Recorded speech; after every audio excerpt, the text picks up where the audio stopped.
Welcome to the Board Wrap-Up Show. I'm your host, Sean Anderson for Ponca City Public Schools. This is the show every month where we recap the Ponca City Board of Education meeting with Superintendent Shelley Arrott. And Superintendent Arrott joins us now. And every Board of Education meeting starts with the presentations. It's a great way to start the meeting. Yes, we like to honor our employees and our volunteers because we have so many excellent employees and volunteers who go above and beyond.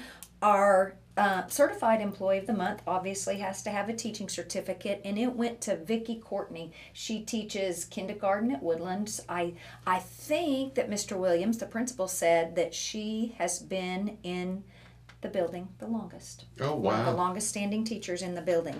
Our support employee of the month was Vicki Bentley. Vicki is a teacher assistant at our Teen Pet program. It's our program for students who might have babies. We have an on-site daycare, or who might be pregnant. And then we have a Friends of Education award, went to Blackwell Dentistry. And even though they're not in Ponca City, they support lots of activities, lots of sites, just district-wide. Certainly do.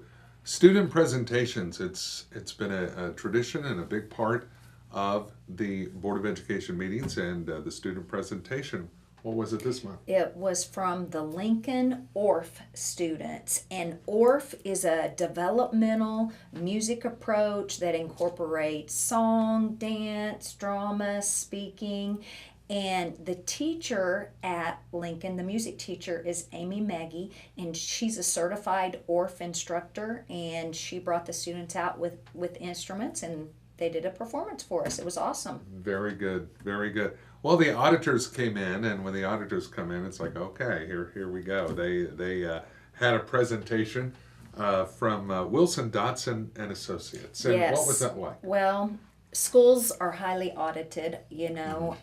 School finance is very rigid. Public dollars, every cent is accounted for. And it's complicated. It is complicated, Yeah. and we save every piece of documentation, and our auditors are here for days. And I'll just have to tell you up front, we play by the rules, and they come every year. This year was no different. We had only a couple written suggestions. We had an incorrect date on one IEP file, and that could have just been human error. And then we also did not have an invitation for an IEP meeting written on the log for 10 files. And it was just something that probably was overlooked by the teacher, but we do a written write-up on how we're going to put checks and balances and make sure that occurs. One thing that Pam Dotson said was, it's always a pleasure to come here. They found a little discrepancy last year of, I think, $5 on an activity account. Right. And we had a corrective plan in place, and right there, how we weren't going to, actually it was transposed, some numbers were transposed, how we Yeah. were going to follow those checks and balances. She said it's always a pleasure, and she appreciates how we put in checks and balances and how we follow their recommendations to the T. So she gave a report, it was over the phone, and then the board had to approve the auditor's report. Very good. So, Well, the superintendent's report at the March Board of Education meeting included a report on report cards for individual schools in our district. And this is something that a lot of folks are familiar with when schools receive a letter grade. Now, correct. it would be a very long show if you went through every single school. So Yes. can you give us a summary and tell us how to get more information? I can tell the viewers how to get there. And this is a Oklahoma State Department of Education. It went with the Every Student Succeed Act that goes to the federal government, and we are required to test.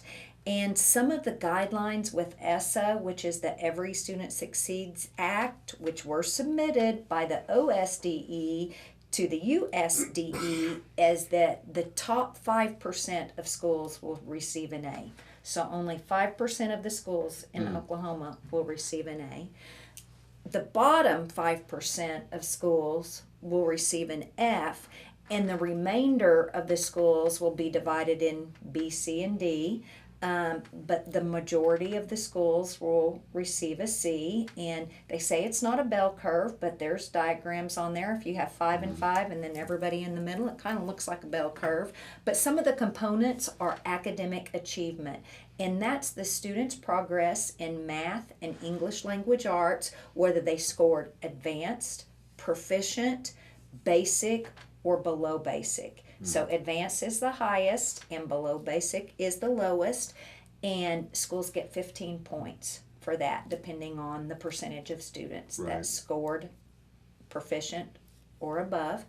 Academic growth is individual target growth. It's how the students performed last year on test, and schools get credit if students go from one proficiency level to the next or from low to high within the same proficiency level, and that's 15 points, and that's all the students tested in elementary school. It's 3rd, 4th, and 5th graders. At junior high, obviously, it's 6th and 7th, and then our 8th graders, and then our high school seniors do the ACT, and they do a science test. We also get credit for ELPA, which is our English Language Proficiency Assessment. These are for our students who have English as their second language. They're learning English. And if schools have 10 students, a subgroup of 10, they have to show progress on the WIDA test, which is the World Class Instructional Design Assessment, and students have to score a 4.8 to exit that program.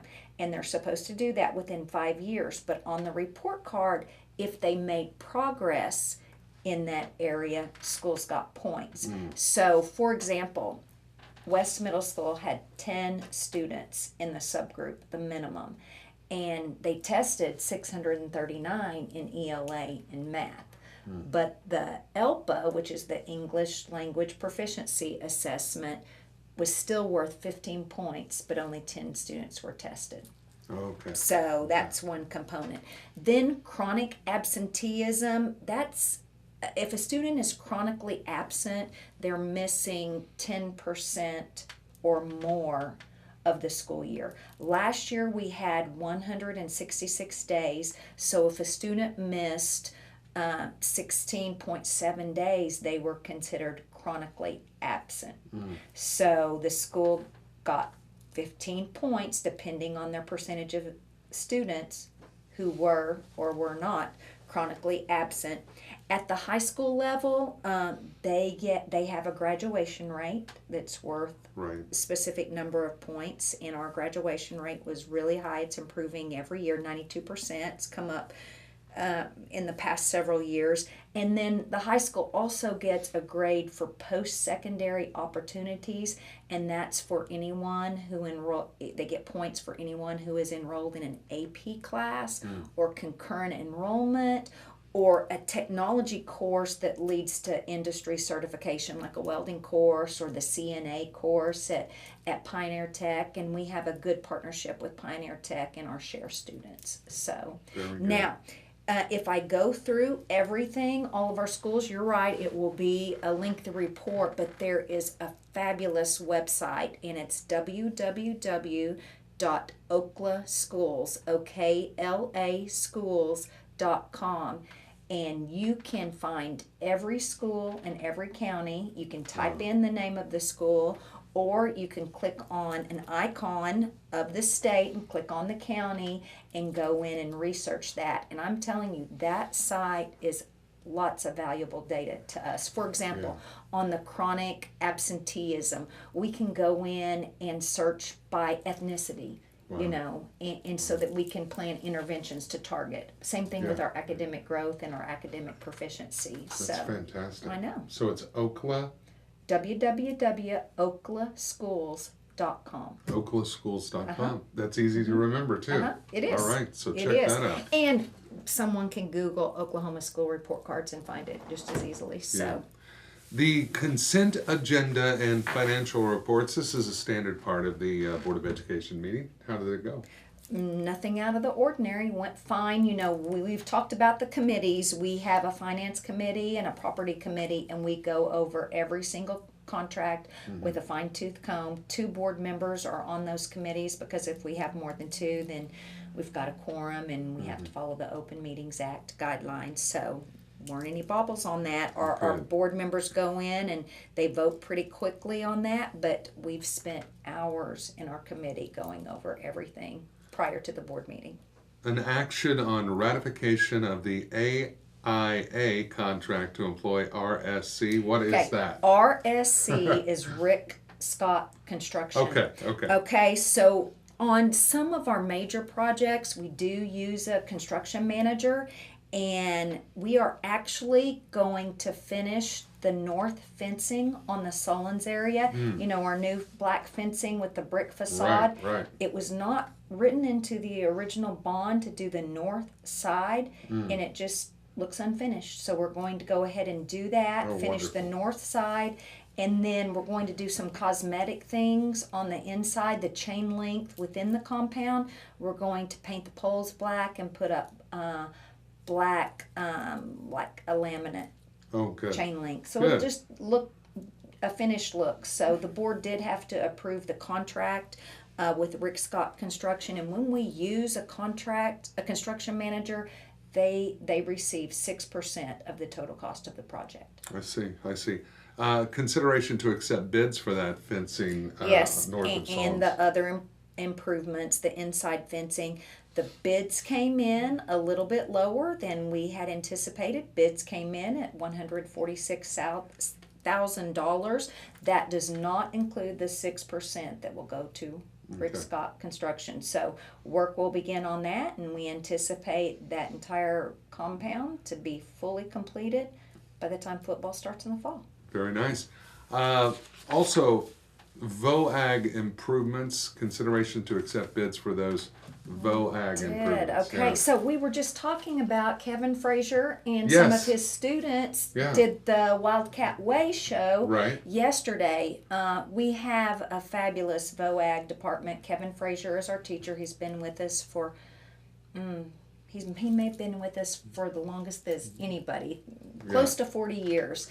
And we have 163 students in that elective program. That's amazing. It is highly popular. And our farm needs some work. Back in 2010, we did some long-range planning for the farm, and those got taken off the bond issue back in 2010. So we've needed improvements since 2010. We're going to put a new roof and an HVAC at the farm, on the classrooms, and then in the main barn we are going to put a middle concrete floor, pig barn, and we're going to insulate the walls and the ceilings. They're out there all the time in all kinds of inclement weather, and then we're going to do infrared heating in this intersection of the barn. So we've also repaired the road. It needed some. It's not a concrete road, it's just gravel road that we did, and it's looking good at the farm. So good Fantastic. And we are not going to use a construction manager on that. Some of those things we can just contract out on ourselves. So. Oh, good, very good. Consideration and action on the adoption of the revised policies and procedures for post-issuance tax compliance procedures. What does that mean? Yes, this is something, we had a special board meeting in March to approve the sale of our bonds, and this has to do with the sale of our bonds. And we are not dictating these policy changes. They're dictated by the Municipal Security Board, and they added 2 items, so we needed to add it to our board policy. And basically, this just had to do with logging any leases that we may have with companies in the district. We just wanted to be in compliance with the Municipal Securities Board. So very good. Executive session.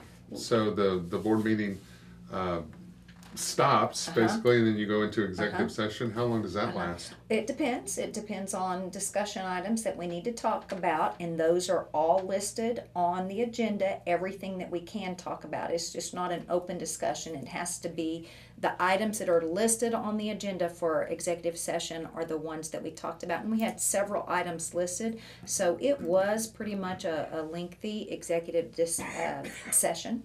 So we had one, and we at the March board meeting is when we approve the contract of our directors, like our director of finance, Right. HR, child nutrition, transportation, and those are we things talk that have to through be those done annually. annually. Yeah, okay. Annually. So directors are in March, principals are in April, and then we rehire our teaching staff in May. By statute, our teaching staff has to know from the district if they're going to be rehired by the first Monday in June, and our board meeting's on the second Monday, so we always rehire teachers in May. Okay, good. Very So, and after that executive session, we came out and the board voted to hire the directors or not, and everyone was rehired. good. So, Okay, very good. Well, very busy March Board of Education meeting. Very productive. Always. Always. Very productive and very organized, too. So, thank you for watching. That's going to do it for this edition of the Board Wrap-Up Show. This is your monthly opportunity to really get in-depth explanation from Superintendent Arrott about the different happenings during the Board of Education meeting, and to get those explanations. This is the show. It's the Board Wrap-Up Show. We appreciate you watching. For Superintendent Arrott, I'm Sean Anderson. Thanks for watching. Until next time.